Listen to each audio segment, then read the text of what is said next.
વડોદરા નજીક કોટના બીચ ઉપર દુર્ઘટના સર્જાઈ છે. નહાવા ગયેલા યુવકોના ગ્રુપમાંથી બે મિત્રો ડૂબી જતા તેમના મોત નીપજ્યા હતા.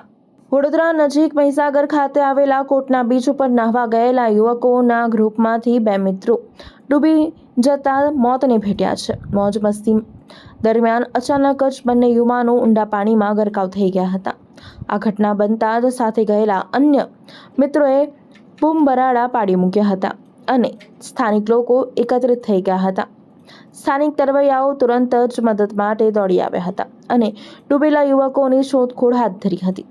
પછી ફાયર બ્રિગેડના જવાનોને જાણ કરવામાં આવી હતી, જેઓએ ઘટના સ્થળે પહોંચી સર્ચ ઓપરેશન શરૂ કર્યું હતું. અંતે બંને યુવકોના મૃતદેહ મળી આવ્યા હતા, જેને કારણે વિસ્તારમાં શોકનો માહોલ છવાઈ ગયો હતો.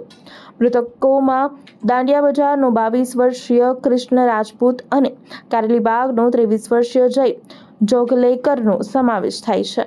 બંને મૃતદેહોને પોસ્ટમોર્ટમ માટે ગોત્રી હોસ્પિટલ ખાતે ખસેડવામાં આવ્યા છે. સમગ્ર મામલે પોલીસે તપાસ શરૂ કરી છે.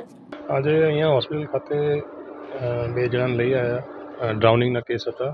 કૃષ્ણ અને જય નામના છોકરાઓ છે. 22 વર્ષની ઉંમરની આસપાસ છે, આશરે એમની ઉંમર. સિંદરોડ પાસે આ ઘટના ઘટી હતી, તો ત્યાં ડ્રાઉનિંગ થઈ ગયું હતું. અહીંયા જ્યારે લાવ્યા ત્યારે ઓલરેડી મૃત્યુ થઈ ગયું હતું. બ્રોડ ડેડ જ અહીંયા લઈ આવ્યા હતા.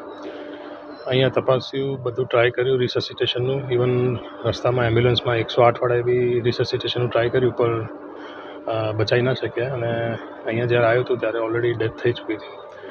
અને જે યોગ્ય કાર્યવાહી કરવાની થાય એ કરીને પોલીસવાળાની જે કાર્યવાહી પતશે પછી આપણે પોસ્ટમોર્ટમ હમણાં લીધા છે. પોસ્ટમોર્ટમ થઈ જાય પછી આપણે સગાઓને હેન્ડઓવર કરી દઈશું અને જે લીગલી થતું હશે એ બધી પ્રોસેસ કરી નાખીશું.